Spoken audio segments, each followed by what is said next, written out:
So it is now time to talk about some great books of Augustine, and we're going to begin with Against the Academics, or in this translation, Against the Academicians.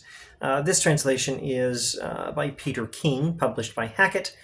Here the book is included alongside Augustine's On the Teacher. And Hackett editions tend to be very good translations and very affordable. Although if money's an issue, there's probably a public domain translation at newadvent.org that isn't bad. And there are other translations available, at least in English, but I would think at least a few other European languages, hopefully Chinese. I doubt Swahili, and I got Swahili. That was a very loud truck. Swahili or Urdu or Hindi, but hopefully in the future. Anyway, the first thing is to talk about the title of the book, I suppose, Against the Academics, or Against the Academicians. Let's jump ahead a little bit. In a later year, much later in his life, Augustine wrote a book called Retractiones. Not exactly the retractions. A better translation of that title would be Reconsiderations. In the Reconsiderations, Augustine introduces a bunch of his other books, and he says that this one was 3 books written, because there's a book 1, book 2, book 3 in Against the Academics, 3 little books written against the academics, or about the academics. Latin, contra academicos, against the academics, or de academicis, about or concerning the academics. And that points you to the subtlety, the you could say dual character of this story, of this book, as respects the academics. They were commented on and explained. Augustine gave a theory about what they were up to, and you could say he complimented them to some extent. And he also definitely criticized them to some extent. So it's complicated. Now, the next thing to clarify is, who are these academics? If you hear the English word academics, or you see this academicians, you might think, what the heck does that mean? Who are these people? Or you might think, it sounds like a reference to people in the universities. Well, that's not it. Or scholars, nerds, people who write books. Well, no, that's not it either. The academics were a tradition, a philosophical tradition with some backstory in Plato. They claimed to be the heirs of Plato, and one reason for this book is for Augustine to explain what the true story is there, and to come to terms with, the whole situation of what exactly kind of an heir of Plato was the academic philosopher. So they were a tradition in philosophy, and Cicero himself was among them. Before Cicero, various Greek philosophers, but Cicero was so important. Cicero invented Roman philosophy, or Latin philosophy, almost the same thing. Cicero translated some writings of Plato into Latin, and he wrote his own version of Plato's Republic, or The Republic, and he wrote some other stuff. He wrote all original philosophical dialogues. So Cicero more or less single-handedly invented Latin philosophy, and that's terribly important. And it's terribly important that he was officially aligned with the academic skeptics. Now, I still haven't told you, what did the skeptics do, or what did they say, or how does this affect Augustine? Well, let's start with, what did they do, what did they say? Well, they were skeptics. They said, we can't know. They said you can find a probable view, or a view that resembles the truth. The English verisimilitudinous should work pretty well. The Latin word there is, I think, verisimile, maybe verisimilis in genitive case, but don't quote me on that. The academics said you can get a view that resembles the truth, or that is probably true. You can act on it, but you really can't know. That was their philosophy. And they focused a lot on critiquing other philosophies. So they were good for refuting the Stoics and refuting the Epicureans. I hope I remember to come back to the Stoics and the Epicureans in a little bit. And in doing this, they claimed to be heirs of Plato and Augustine. Let's say something about Augustine's backstory. Augustine, at the age of 19, read Cicero and was converted to the love of wisdom. He became a philosopher. He began pursuing wisdom and making it his life's goal to find wisdom. So that part's good. Then he turned to Scripture, and this part's not so good. Augustine's, he's a young, arrogant genius. He reads some of the Bible, and he thinks, this isn't right. This is not even good language. This isn't well written. This sucks. Cicero is a beautiful writer. If you're going to have the truth, it should be said well. Unlike the Bible, but like Cicero, except maybe Cicero didn't have the truth either. Cicero had only gotten as far as to tell you need to worry about this. You need to be pursuing the truth. You need to be pursuing wisdom. Become a philosopher, says Cicero in the Hortensius. So Augustine did, but he didn't find wisdom in Scripture, as he explains it, because he wasn't humble enough to accept it. He instead looked at Scripture, thought, this isn't well written enough, I'm going to look somewhere else. And then he fell in with the Manichaeans. Now, I think I probably have a video introducing the Manichaeans, maybe 6 videos back. So I won't say much about them here, except they were more or less an early church-era Christian heresy that Augustine fell for something like 9 years.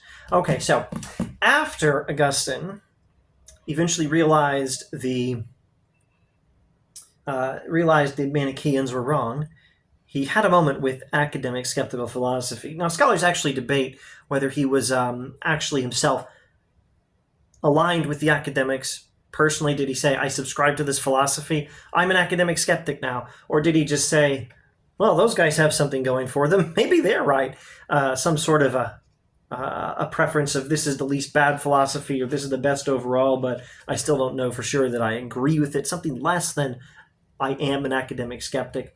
Let me just quote for you. This is book 5 of Augustine's Confessions. I'll just use the convenient public domain translation. Augustine leaves the Manichaeans and he says, I was half inclined to believe that those philosophers whom they call academics were more sagacious than the rest, and that they held that we ought to doubt everything, and ruled that man had not the power of comprehending any truth. For so, not yet realizing their meaning, I also was fully persuaded that they thought just as they are commonly held to do. And there's not much more actually in the Confessions about this. This book will give you a lot more. So, first, did you see there how he says, after leaving the Manichaeans, for a while I thought, man, these guys might be better than everyone else because they just admit that we can't know anything. And now note that he says, they said that we ought to doubt everything. They said that human beings don't have the ability of comprehending any truth. And I had not yet realized their meaning. Not yet realizing their meaning, I also was fully persuaded that they thought just as they're commonly held to do. Everyone thinks these guys are skeptics who say we don't know anything, we can't know anything. And actually, that's not true. They're not really skeptics. So now I've got to decide if I'm going to jump to the end and give Augustine's big reveal, spoiler warning, but, it's been hiding in plain sight for 1,800, 1,700 years or something by now. Whatever the math is. Augustine wrote against the academics in 386 AD, so do the math. Maybe I should say 1,600 years for an estimate. Anyway, spoiler alert, I'll tell you what they're going to do in a little bit. Let's see if I can just first clarify a few things about the text, and then maybe I'll jump to some observations from near the conclusion. This video is already more than 8 minutes anyway. Okay, so Against the Academicians is one of Augustine's Cassiciacum dialogues. One chapter of this book is on Against the Academics. This is my first book on Augustine, and it's very cheap on Kindle. Hint, hint. Chapter 2 is on Against the Academics, and it's a 3-book book. This is the thing in Augustine. We use the English word book to refer to a book made of 3 books in this case, or a book made of 13 books in the case of the Confessions. And the smaller books that make up the bigger books are, not that big. The Confessions is maybe this big, but it's divided into 13 much littler books. Anyway, the Against the Academics is a 3-book book, and it is a philosophical conversation between Augustine and his friend Alypius and his students Licentius and Trigetius. I don't believe... Oh, wait, his mother Monica has a speaking role. I almost forgot Monica there. Trigetius, Licentius, Augustine, and Alypius are the main speakers, but there's definitely Augustine's mother Monica showing up. And I don't want to promise you that there's no one else, but off the top of my head, I'm not remembering not Adamantus, wrong book, wrong philosopher, that's a Plato name. I'm not remembering Adeodatus as being in this book. I'm definitely remembering him from the next book by Augustine that we'll get to, God willing, inshallah, in the next video. So Augustine first writes a letter dedicating this book to Romanianus. Now, Romanianus is a friend, a patron. He supported Augustine as a scholar in the past. And Augustine will write a later book dedicated to Romanianus, De Vera Religione, on true religion. In True Religion, he's going to critique the Manichaeans, and he's going to argue that Christianity is the best religion and satisfies the highest intellectual standards. But let me give his own slightly more simple simplification of this. On True Religion, Augustine is going to argue that we should not assume we have the truth when we don't have it yet. Against the Academics, he's going to argue, largely for the benefit of Romanianus, but also anyone else who may read this, he's going to argue that we should not despair being able to find the truth. So avoid overconfidence. Avoid thinking you have the truth when you don't. And the Academics are good for correcting that error. But also avoid despair in thinking you can't get to the truth when actually you can. Avoid the error of the Academics. Once again, is this a book de academicis? Is it giving a theory about what was going on with this particular school in philosophy, Cicero and the rest? Or is it a book contra academicos, against the Academics? Is it a book de academicis, agreeing with the Academics on some important things? Or is it a book contra academicos, refuting the Academics on some important things? And the answer is yes. So in this book, Augustine sets up a conversation between Lactantius and Trigetius, and he manages this philosophical dialogue for a while, and Alypius joins in, and Alypius has to go to town on legal business. Alypius is a lawyer, and other stuff happens, and wait a minute. Hang on just a moment. Let me check something. I owe you a small retractio myself. I said Monica actually has a speaking role in this book. I think she doesn't. I think I was mixing up scenes from this book and the next book on the Happy Life de Beata Vita. So sorry about that. At any rate, the book is a conversation between Lactantius, Trigetius, Alypius, and Augustine for sure. And there are no major speaking characters from anyone else. And at the moment, I'm thinking not even Monica has a speaking role besides Augustine, Lactantius, Alypius, Trigetius. Now, where was I? We have the philosophical conversation between Lactantius and Trigetius. And to simplify it a bit, Cicero's writings had set up grand discussions between maybe three teams: the Stoics, the Epicureans, and the Academics. And the way it would go in Cicero would be the Epicureans say something, and the Stoics say something else, and the Academic explains why they're both wrong. But maybe they're both sort of insightful, and the Stoics are probably going to be more insightful than the Epicureans. So, you can sort of side with the Stoics. Anyway, that's better for Rome. Roman civilization does better when people follow Stoic philosophy than when people follow Epicurean philosophy. Cicero was thinking something like that. But, they're both basically wrong. Also, these were materialist philosophies, very important thing. We'll get back to that in a little bit.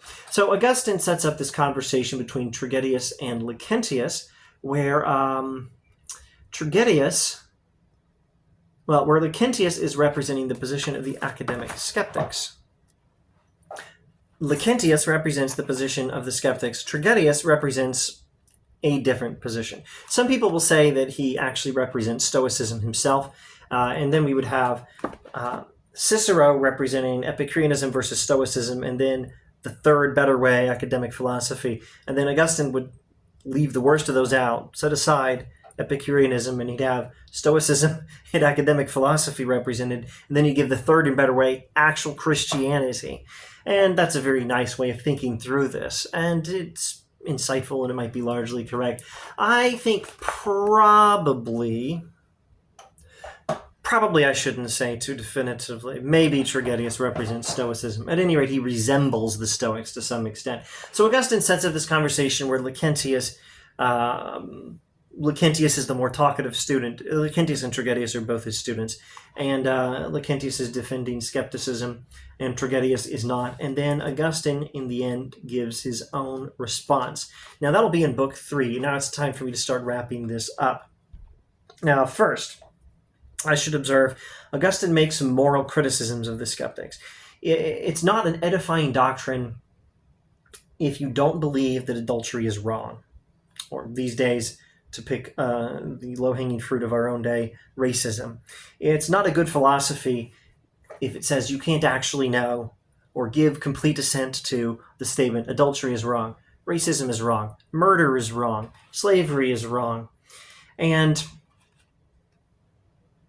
Augustine has this amusing story of someone who did not give his full assent to the proposition that he should commit adultery, but did it anyway, and then tried to justify himself with skeptical philosophy. And Augustine says the skeptical philosophy actually lacks the resources to properly refute the foolishness of this hypothetical young man. All right, so what else? Augustine gives some examples of things we can be certain of. Like, you can actually know that you exist. You can know that the world seems to you to be a certain way. You can have absolute confidence in certain truths of logic and mathematics. You can know that if it's true that if A then B, and if it's also true that A, then B is definitely true. You can know 2 + 2 = 4. You have these instances of certainty. And I will shortly come to the climactic refutation of the academics in a moment. But first, let's give Augustine's theory on the actual backstory of the academics. It's so much fun. So he goes all the way back to before Plato. Pythagoras had a non-physical metaphysics. Not all is matter. Reality includes non-physical stuff. Numbers exist and they're not physical things. Triangles and squares exist and they're not physical things. Reality is ultimately not a physical thing, according to Pythagoras. Socrates studied ethics. He tried to figure out the nature of reality. Socrates studied ethics. He was not caring so much about the nature of reality. He was caring about what is the good life for a human being. So Plato took the ethics of Socrates and the metaphysics of Pythagoras, and he put them together into a philosophy that's very much concerned with ethics, with how we should live, but also understands ethics in light of metaphysics. What is the nature of reality? Ultimate reality is non-physical. Augustine follows Pythagoras in this, as he follows Socrates in ethics. And the truth about non-physical reality, in particular, your soul, which is not a physical thing, and those non-physical things in the higher world, in particular the ultimate non-physical reality, the good itself, symbolized by the sun in the famous cave analogy in Plato's Republic, that those insights tell us a lot about how we should live. So that's where things happen as far as Plato goes. And then Aristotle comes along and actually basically agrees with Plato, because he also rejects he also rejects materialism. He says not all is matter. He's also a non-physicalist philosopher. The way Augustine treats it, Plato and Aristotle are more or less on the same page, at least as far as this stuff is concerned. Okay, so then, what happened next? Well, then these darn Stoics came along, and they corrupted Plato with materialism. And then the Epicureans came along, and then for centuries we had philosophy as largely a debate between the Epicureans and the Stoics. Meanwhile, the Platonists secretly passed on Plato's immaterialist philosophy. And that's what the academic skeptical school was. Well, I haven't fully stated it. What the academic skeptical school was the true heirs of Plato, and they kept Plato's teaching of non-physical reality going from master to teacher, from master to student, teacher to student, one generation to the next, but in secret. And then publicly, they used clever logic, borrowing from people like Socrates and the Stoics themselves to refute the materialism of the Stoics and the Epicureans. So the skeptics publicly refuted the Stoics and the Epicureans and said, oh, we can't know anything. You're wrong, let me tell you why. But secretly, they were thinking and telling each other secretly, well, the truth is, this stuff Plato taught about non-physical reality.